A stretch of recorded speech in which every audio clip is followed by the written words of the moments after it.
Anak ini baru berusia 13 tahun, hidupnya sangat susah, ia harus menukar tubuhnya dengan uang untuk lelaki itu.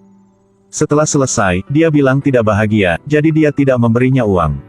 Dia tidak punya pilihan lain bergegas pulang rumah. Tapi dia dipukuli oleh ibunya. Tetapi ketika dia kembali ke rumah, ibunya memukulinya. Apakah Anda merasa kasihan sama anak ini? Apa yang dilakukan berikutnya? Dalam lemari ada pistol, uang, obat. Lelaki itu melihat tindakan anak ini. Tapi dia tidak mengatakan apa-apa, pegang pistol dan tembak lelaki itu.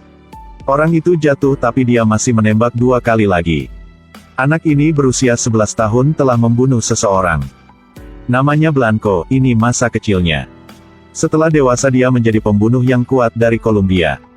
Film ini seperti film fantasi. Namun inilah kisah nyata hidup Blanco. Pada tahun 1972 ia pindah ke New York untuk membesarkan 3 orang anak. Dia telah buat dokumen palsu untuk mencari uang, dikatakan bahwa dia dilahirkan dengan keterampilan tingkat tinggi. Tapi yang dia buat semua tidak pasti asli atau palsu. Tapi suami Blanco adalah seorang penimbun yang mabuk setiap hari dan memukuli istri dan anaknya. Hal ini membuat Blanco tidak bertahan, tidak ada cara lain. Dia melawan, lalu usir suaminya keluar rumah. Masalah telah berakhir, dan suaminya telah diusir dan hidup susah. Karena wanita yang membuat ini tidak salah, suaminya tidak pantas dikasihani. Selanjutnya, Bangau mengenal lelaki kedua, karena ingin cari uang, dia tahu kali ini dia akan menghasilkan banyak uang. Dengan cepat, Blanco adalah seorang pintar. Dia menggunakan gadis-gadis yang menarik dan cantik untuk mencari uang. Pekerjaan ini menyebar ke banyak tempat lain, dan akhirnya, dia membuat pabrik jahit di Kolombia. Tapi bukan untuk berbisnis pakaian, tetapi pakaian dalam. Jika semuanya sudah berakhir sekarang, tapi ini di tahun 70-an yang merupakan penemuan hebat. Kemudian dia menemukan orang tua atau cacat akan tidak diperiksa, sehingga dia dapat memutuskan untuk memanfaatkan ini. Dia beri mereka uang, setelah itu dia kai uang berwisata mereka ke seluruh negeri, makanya pekerjaannya berkembang cepat. Setiap hari, dapat 2 box uang simpan ke atas. Di pesta makan malam hari, dia menemukan seorang gadis muda sangat cantik. Pesona surgawi, sifatnya terbuka, Blanco perlu menarik gadis ini. Beberapa tahun kemudian, ketika anaknya sudah selesai SMA, Blanco sangat senang ketika anak-anaknya semuanya pintar dan cerdas. Dalam pekerjaan ilegalnya sudah tambah 3 orang lagi. Skala dan pasar membuat pekerjaan Blanco tumbuh dari hari ke hari. FBI telah menyesapnya, satu-satunya cara untuk menangkap kaki tangannya itu bukan tujuan utama. Mereka dipukuli berkali-kali, tapi tidak ada yang berani mengungkapkan Blanco. Ada yang tidak takut mati, ketika FBI datang untuk menyelidiki telah menghilang. Setelah itu, mereka mulai skala lebih besar, pindah ke Cina. Jika tukar semua dengan uang, perlu satu organisasi membersihkan juga ditemukan oleh Blanco. Demi menghilangkan musuh, mereka disebut tim pembersihan. Meski hanya kerja beberapa langkah tapi efeknya sangat tinggi. Karena pekerjaan Blanco berjalan dengan lancar, menjadi lebih kaya dan emas semakin banyak. Dia bingung tidak tahu harus memakai jam tangan apa setiap hari. Semakin banyak harta, semakin takut dibunuh, mereka cari security untuk menjaga keluarganya. Dia adalah orang yang kecil dan lembut, tapi sangat kejam, apalagi, sangat mematuhi Blanco. Untuk memeriksa kesetiaannya, Blanco suruh dia membunuh ayah pacar anaknya. Karena dia tidak setuju dengan kedua orang itu. Melakukan hal itu tidak mengarah pada pelatihan untuk membunuh, tetapi juga pada putra berpisah dalam cintanya. Fokus pada karirnya, tidak bisa membiarkan orang lain campur tangan. Dia memegang pistol, kalau tidak mendengarnya dia akan menembak. Setelah menyusup ke organisasi, pekerjaan pertamanya adalah pencucian uang. Staf bank lihat 2 box uang besar sangat ramah menyambut. Tidak peduli uang kas atau rumah, hanya sebagai permainan aja. Mereka semakin kaya, masyarakat semakin rusak, sepertinya ada orang mati di tengah jalan karena tidak punya uang. Lagi pula, semakin banyak uang semakin kejam wanita itu sekarang. Hello, I'm Tanther and welcome to my channel.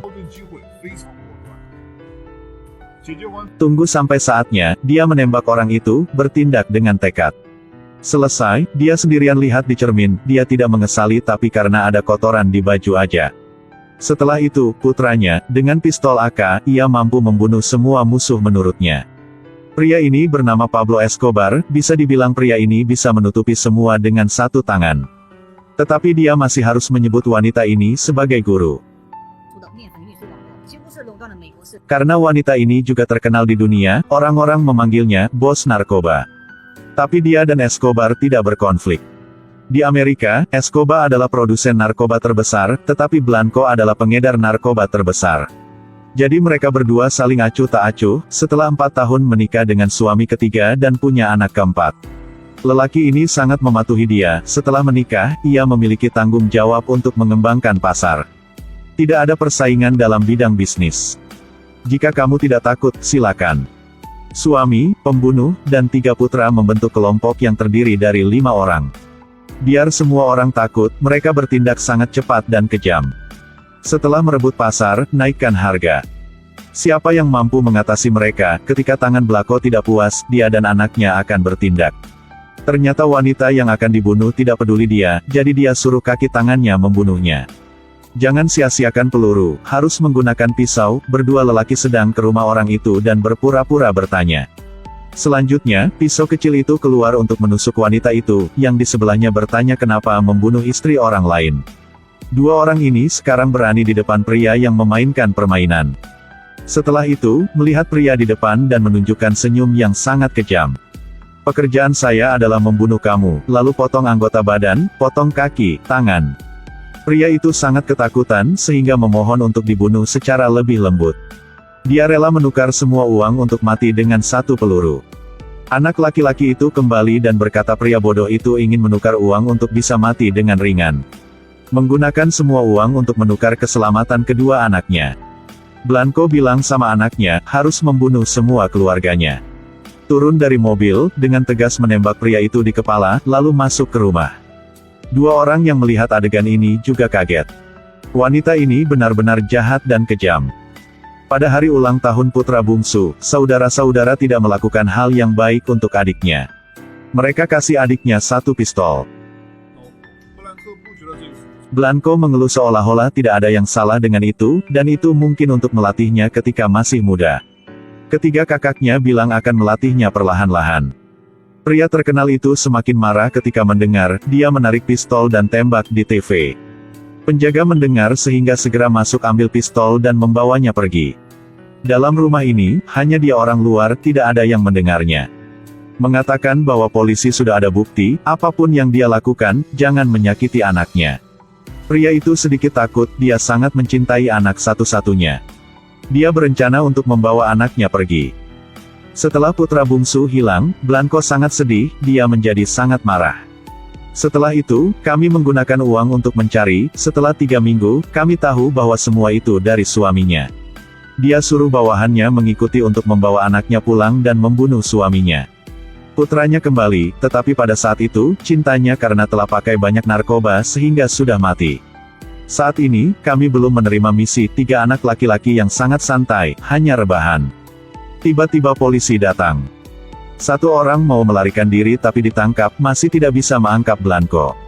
Wanita ini sangat sinis, tidak percaya siapapun kecuali dirinya sendiri, dia sangat berani. Hanya seseorang melihatnya yang aneh. Wanita ini segera mengeluarkan pistol, tapi seberapa kuat wanita ini, itu tetaplah wanita saja. Pada tahun 1985 dia menghujat hukum, dia masih sangat keras kepala. Tidak ada saksi mata yang membuktikan dia membunuh orang. Pengadilan mengeluarkan vonis 20 tahun karena perdagangan narkoba. Tapi sebenarnya, dia telah membunuh lebih dari 200 orang. Tetapi menurut metode pencabutan rumput, itu harus dihilangkan dari akarnya, jadi tidak ada petunjuk. Pada tahun-tahun berikutnya, ketiga putranya dibunuh satu persatu. Karena dia ada banyak musuh, banyak kejahatan maka polisi tidak perlu memeriksa. Selatan 2004, Blanco kembali ke rumah lama di Kolombia, kehidupan sekarang berbeda dari sebelumnya. Karena usia sudah tinggi, juga tidak sekuat sama dengan sebelumnya. Hidup sekarang berlalu secara biasa, sampai suatu hari tahun 2012. Blanco menyeberang jalan, ada 2 lelaki menabraknya. Mungkin penembakan senjata ini untuk membalas dendam, kehidupannya telah berakhir. Kematian dia juga menunjukkan di Amerika Serikat pada tahun 70-an sangat kacau. Sebuah cerita dari kisah nyata. Wanita dewasa dengan menangani prostitusi, kemudian menjadi bos narkoba. Membunuh orang tidak ada rasa belas kasihan, bahkan mantan suaminya juga dibunuhnya.